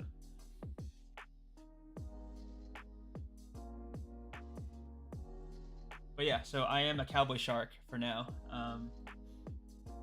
Yeah, I think it works. I think it works. I guess I'm kind of like a baby shark because you can see that I'm holding this little squid stuffed animal. So it's kind of like I'm a baby shark. I'm not a full-grown shark yet, but I'm learning. I'm growing. You know. So I think that kind of captures me right now. In that I'm still early on in my trading career. I'm still learning. Not fully developed yet, I guess. But yeah, the goal is to be a shark in these markets, right? The goal is to be able to yeah, to be a profitable trader. Yeah, Aaron, man, yeah, I do think Bye Bye Money is I don't know, I do respect him. Yeah, despite, I guess, yeah, some people thinking maybe he's immature for like blocking hate comments, but yeah, no, it can be tough. I think once you have a large enough following, you get all sorts of comments, and yeah, sometimes they are tough to read. But actually, for me, especially during this downswing, you know, I've gotten a lot of comments of people, you know, they're coming from a good place, trying to give me tips on how to improve. And no, I ultimately I do appreciate just all the advice and tips I've been getting. But also, like, I do want to say that I think it means tips are more effective if it's like from someone who's trading the same strategy as me. Because right now, I think my technical strategy is kind of like my weakness right now. So if someone's trading like ICT and I'm trading price action, and they're saying, "Oh, bro, you should just trade ICT again," like I understand. It's like, okay, what you're doing is not working, so try something else. But also, you know, I'm trying to get better at price action right now, right? And so I think getting comments like, "Oh, just stop trading price action," like I don't think that's very productive.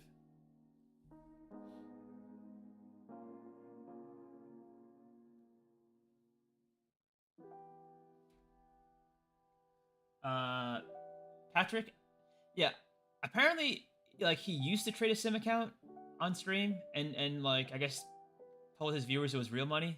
But I think currently he's trading a Top Step account, so I think he's trading prop firms right now. So I guess it's not like real money, but I think he is like, he's not trading a sim account anymore. He's trading like a prop firm account, and you know, he's been like kind of transparent about posting account updates and his withdrawals. Obviously, he could be more transparent by showing his account balance every day when he streams. But I don't know. Yeah, that's kind of like his choice. All right, let's see what's going on here. We have this. It's a pretty good-looking bull channel. Kind of breaking below it now.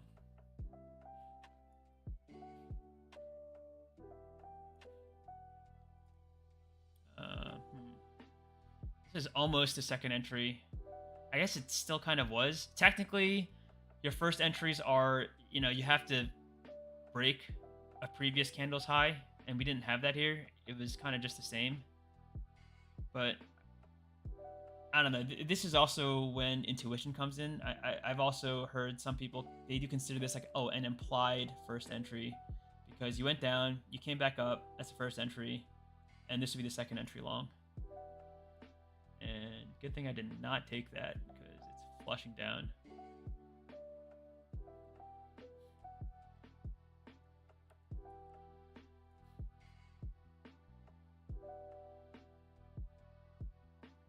Yeah, Jack. I still use, yeah, I mentioned this earlier, I still use ICT concepts. Well, actually just one. I just considered his liquidity concept, which is you want to identify where on the chart you have a lot of stop orders, basically. Like stop loss orders.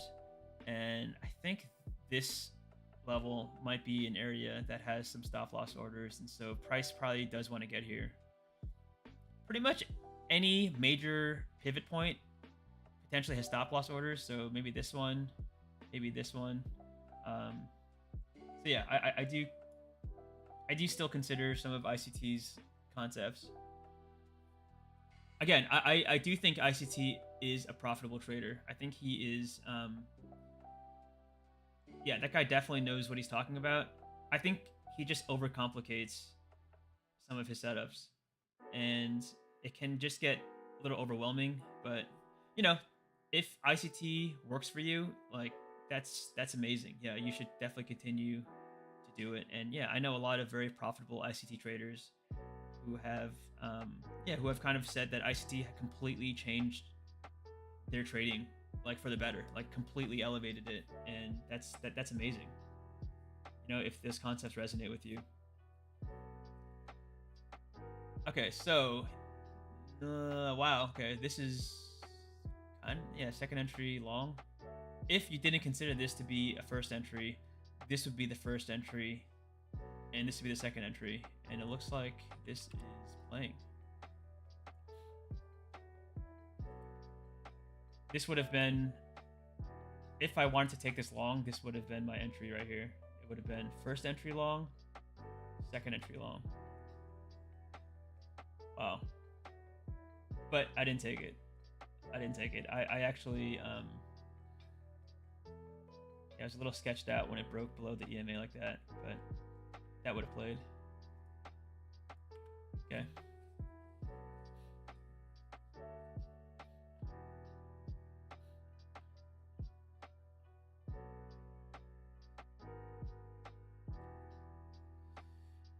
Okay, so we had like a mini breakout of here. Now let's see if we can make new highs here. I think price action rules dictate that if we make new highs, potentially that could be a change in trend, but yeah, we'll see. Okay, so this is like a double top right here. Exactly.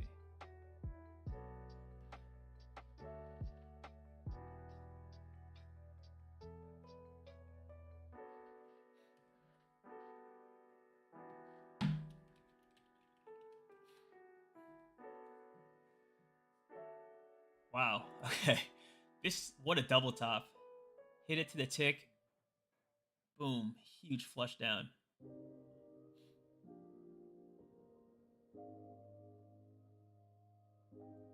Okay, so this is showing some weakness. Looks like we were trying to break this major high. Got close. Couldn't break it. Reversed. Tried again. Double top. Push back down.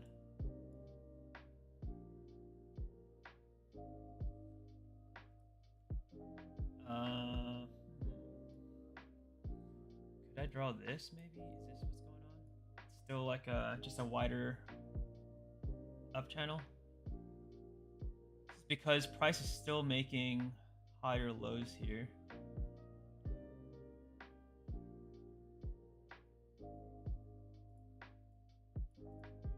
Yeah, I think this is like a wait and see moment. Just monitoring price, seeing what it wants to do. Basically, I don't have a bias right now. It looks like we're still in the uptrend, but I'm also seeing this as we made 2 attempts to break this high and we couldn't. This is a pretty strong bear bar. And like the first time we tried breaking it, boom, 2 strong bear bars down. Tried again, another strong bear bar down.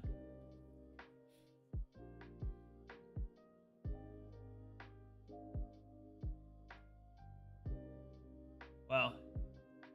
Looks like we have a pretty defined range right now.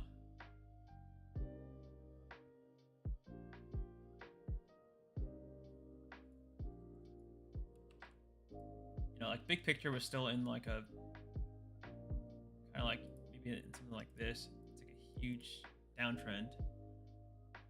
But yeah, since I'm scalping right now, these small moves, like this. Yeah, I'm not really concerned with kind of the super high time frame market structure.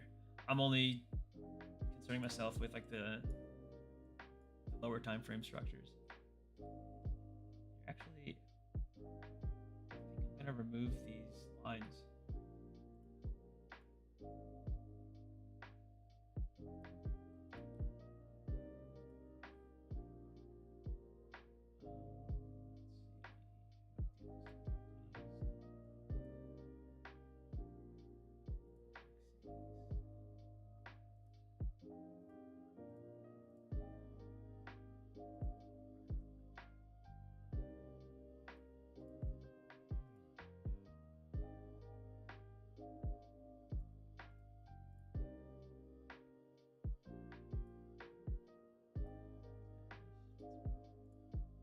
Oh no.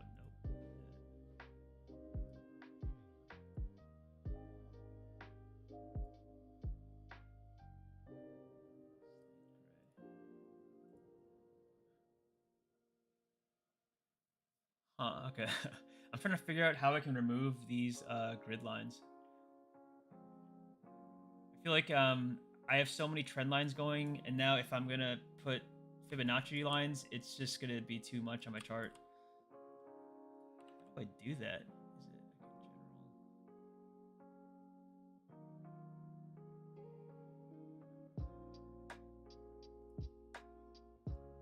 it like in general? Oh.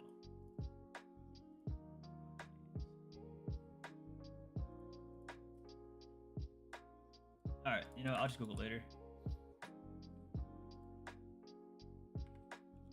Okay, sorry. Yeah, back to price action.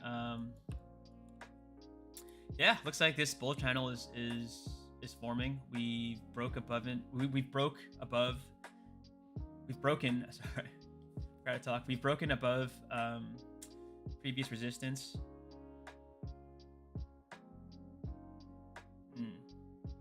This could be a first entry short, second entry short. If we can get a failed second entry short entry long, I will take it. So first entry short, second entry short. It's got to fall below this bar.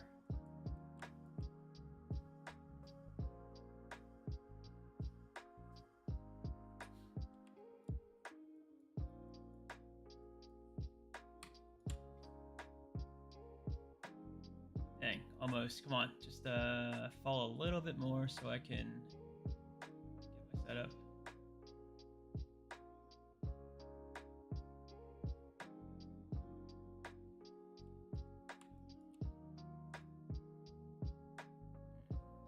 It wants to give me this failed second entry short setup.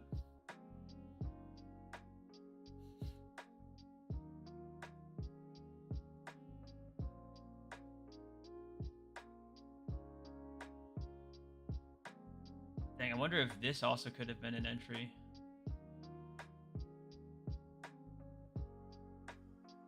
No. It's almost like a higher low confirmation right here. I probably could have entered here. Such a strong looking bull bar.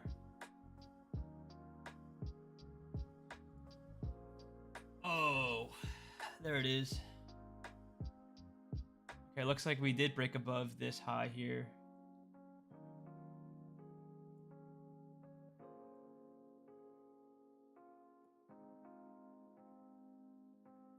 Still think this could be the target right here. 45.8275. I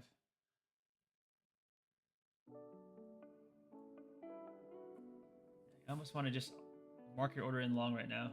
Like, look how bullish this is. But I won't. That's impulsive.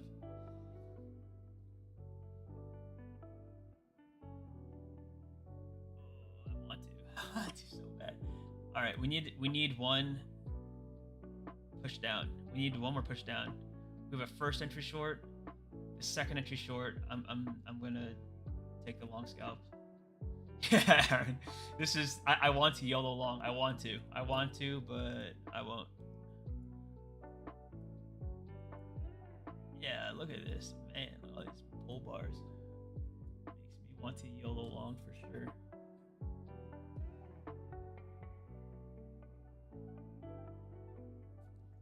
Okay, come on, break down. Fall. If price can get below this bar, I'm gonna put an order in up here.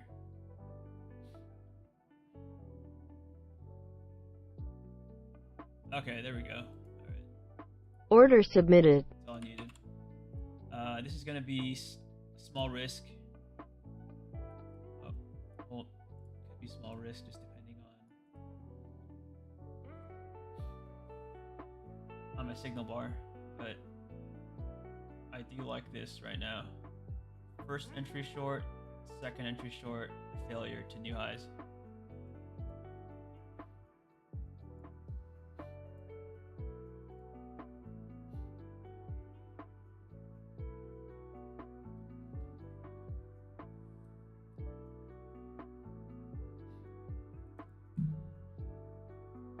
Okay, I think I might get filled here.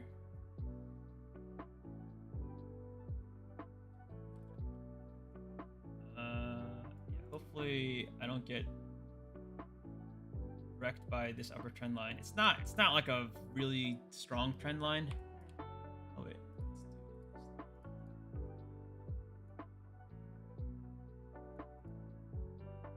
Actually, I'll do 2 ticks above. I'll set my stop to be 2 ticks below. So I used to only do like 1 tick above the signal bar, and then my stop would be 1 tick below. But yeah, more recently, I just feel like I've been getting like top ticked and bottom ticked. It's just yeah, I guess like it's so subjective and it can happen to anyone, but I just feel better about doing 2 ticks. Just like right here, if I had it over here, I would have gotten ticked into the trade. And then instantly going against you, it's just like a really bad feeling. So I feel like, I don't know, having at least 2 ticks kind of increases the margin for error. But that being said, I've also gotten stopped out to the tick from my 2 tick margin. So order filled. All right, we're in. All right, I'm just going for 9 ticks. So we'll see what happens. If I lose, and that's it for my day. Too far from the EMA, too close. Yeah, I totally feel you on that, Chili Dog. We're far from the EMA. We're kind of near the upper trend line, but I just see this bullish price action, and I almost want to get long any chance I get. So yeah, we'll see. We'll see if it works out for me.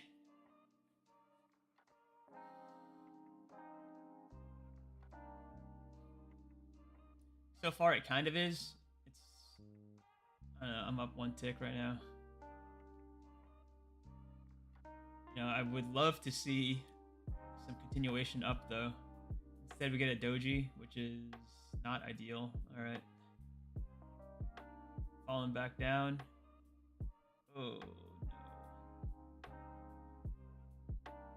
Chili Dog, I think you might be right on this one. Just a little too eager.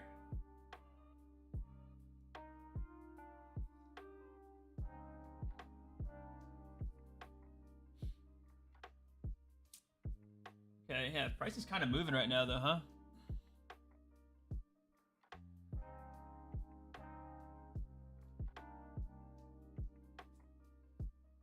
Yeah, that's my target too. Actually, my target's 45, 82, 25. So 1 tick above yours, Aaron. See if we can get there.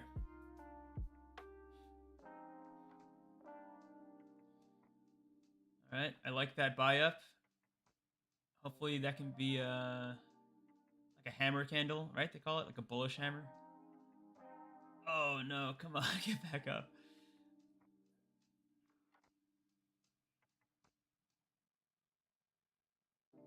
All right, I don't like this anymore. All right, I'm getting stopped out here. That's okay. It'll be a small red day for me.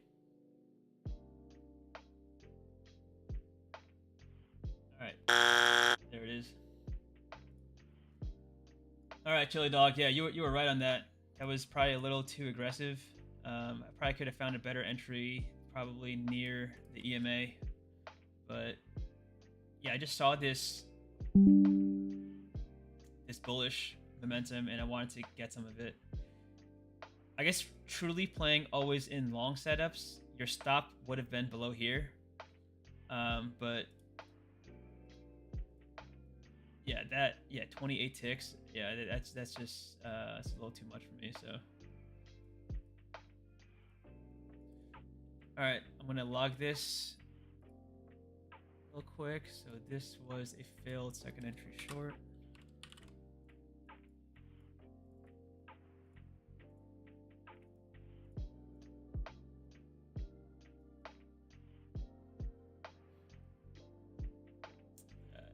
Third loss of the day. Yeah, thanks, Aaron. Yeah, yeah, I found out that you could change the sound effects. Usually it says like order filled or limit order filled, something like that. And then yeah, I decided to add in the buzzer sounds and the ka-ching sound for winners, just to make this a little more fun, I guess. Even more like a video game. Okay, so that is my third loss of the day, and so fortunately, you know, I had another red day. Thankfully, it was a little smaller than, I guess, the red days that I've been having. You can see that in my summary in total across all of my accounts, down around $870. But this includes a evaluation account. So when I do my TradeZella update, it won't have the evaluation account included. So yeah, probably around like a $700 loss across all my accounts, all my paid accounts. So yeah, honestly, not bad. This is actually better than what I was expecting, just given how my trading's been going. I was, you know, yeah, I was kind of expecting maybe like a big red day, which didn't happen. So I'm thankful. You know, I'm following my risk rules. This first trade was pretty discouraging, to say the least. Getting ticked into my entry, then immediately getting stopped out. But yeah, we were able to bring it back a little bit with 2 wins and 2 more losses. So let me catch up on chat. Chili Dog, yeah.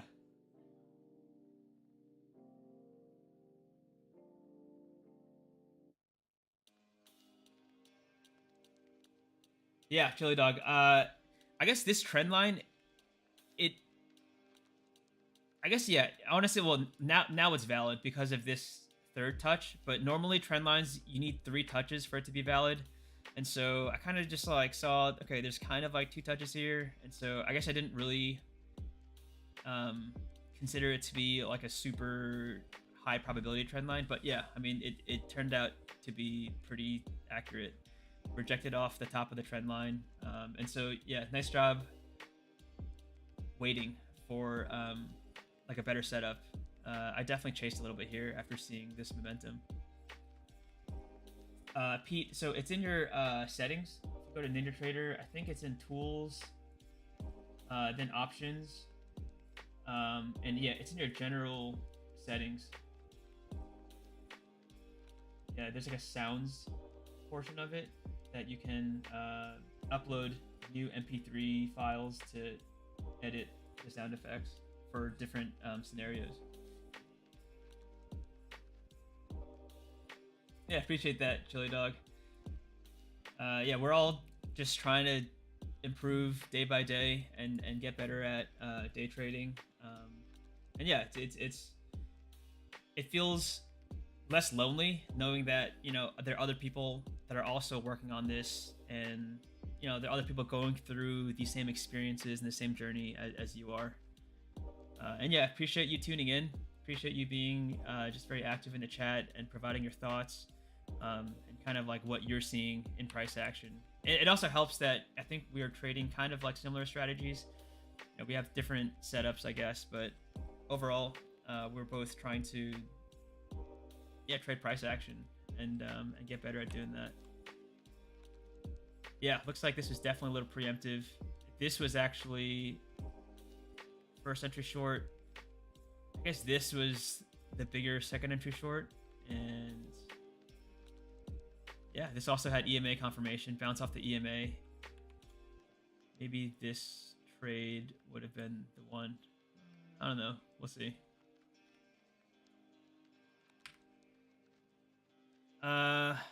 But that will wrap up the live stream. Yeah, I have some day job responsibilities to get back to, so yeah, we made it to 10:20. Not bad, not bad. We streamed for, what is that? Yeah, almost 2 hours.